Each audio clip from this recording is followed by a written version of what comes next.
Everyone, and welcome back to the Gaming Safari. My name is James. And I'm Whitney. And today we're going to be talking about our sugar glider cage. So, our sugar glider cage is pretty big because we have 4 sugar gliders, but realistically if you have 2, and you should have 2 or more, because they do need a buddy or else they'll become depressed. Something about half the size would be good for 2. If you're going to get like 3 or 4, then this size works perfectly. So in this cage we do have our superhero setup. Everything is made out of fleece, so it's nice and soft. The nails don't get stuck in it, which is very important. And they have lots of little things to jump around and play in. They have little toys with treats in them as well.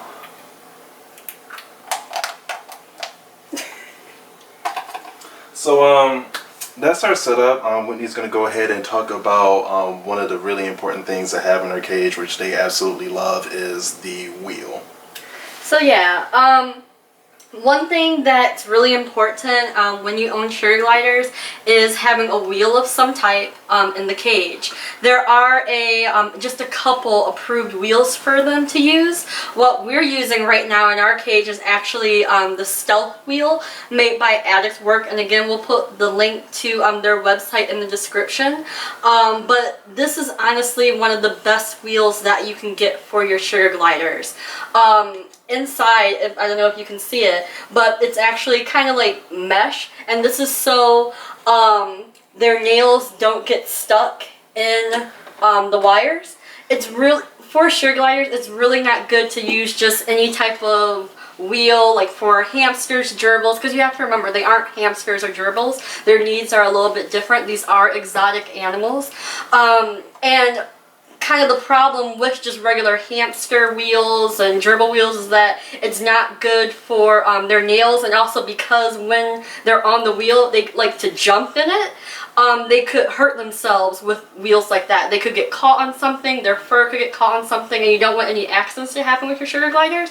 If you look right in the middle here, this is all flat, and that's because of the fact that they literally will jump on their wheel.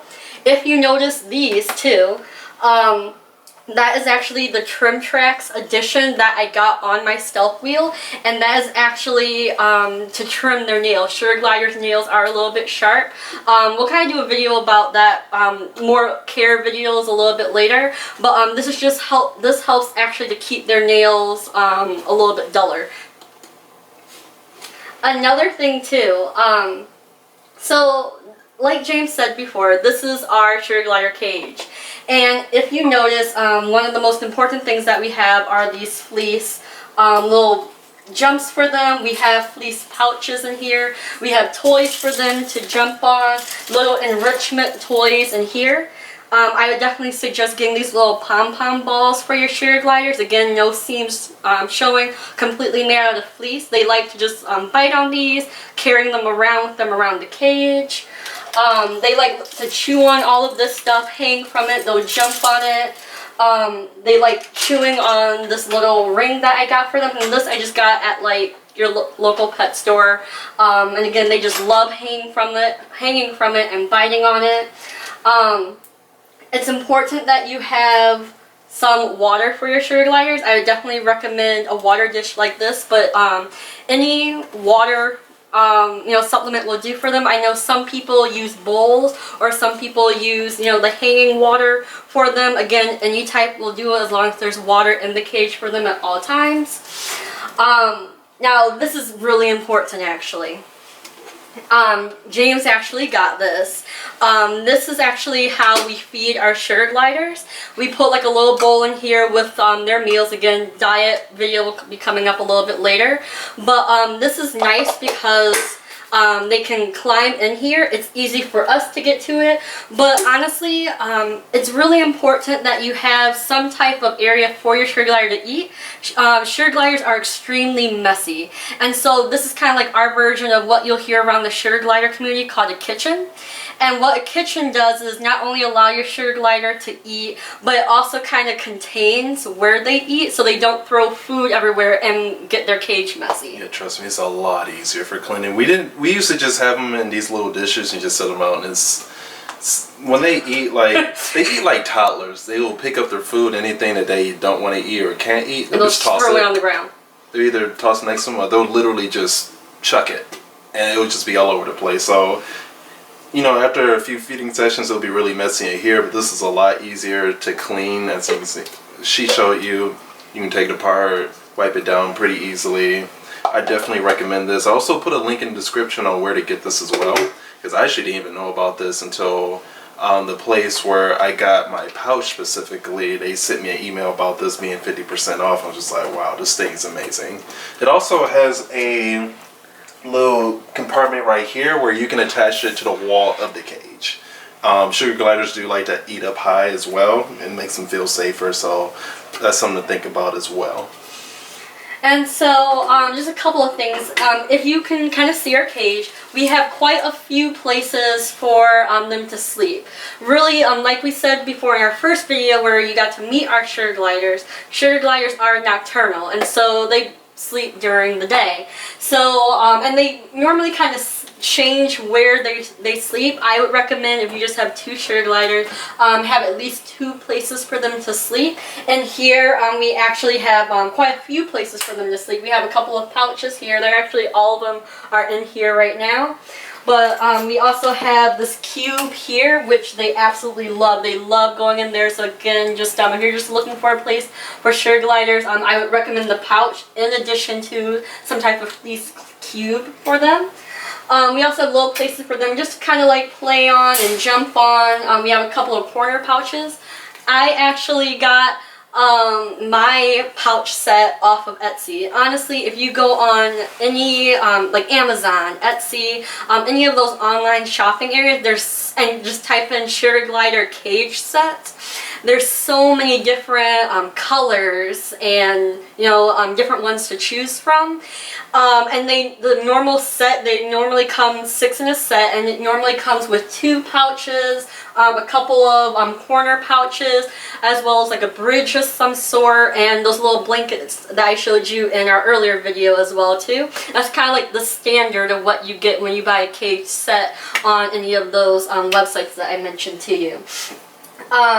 Also, another thing that I would suggest is getting these little like these little bridges made out of fleece. Again, they like running on it and jumping on it. Just another way for them just to play around, get enriched. So yeah, my suggestion, whenever you're going out and get your sugar gliders, always make sure that you have the cage set up first. Even before you get your sugar gliders, you want to make sure that you have their home set up. This cage is actually the Double Critter Nation cage. You can get it online. We got ours at our local pet store. We built it ourselves. It actually came with different sections. Sugar gliders like to climb, and so we took out the middle section because they really don't need it. Like, more space the better, so I would also suggest to you to take out this middle part.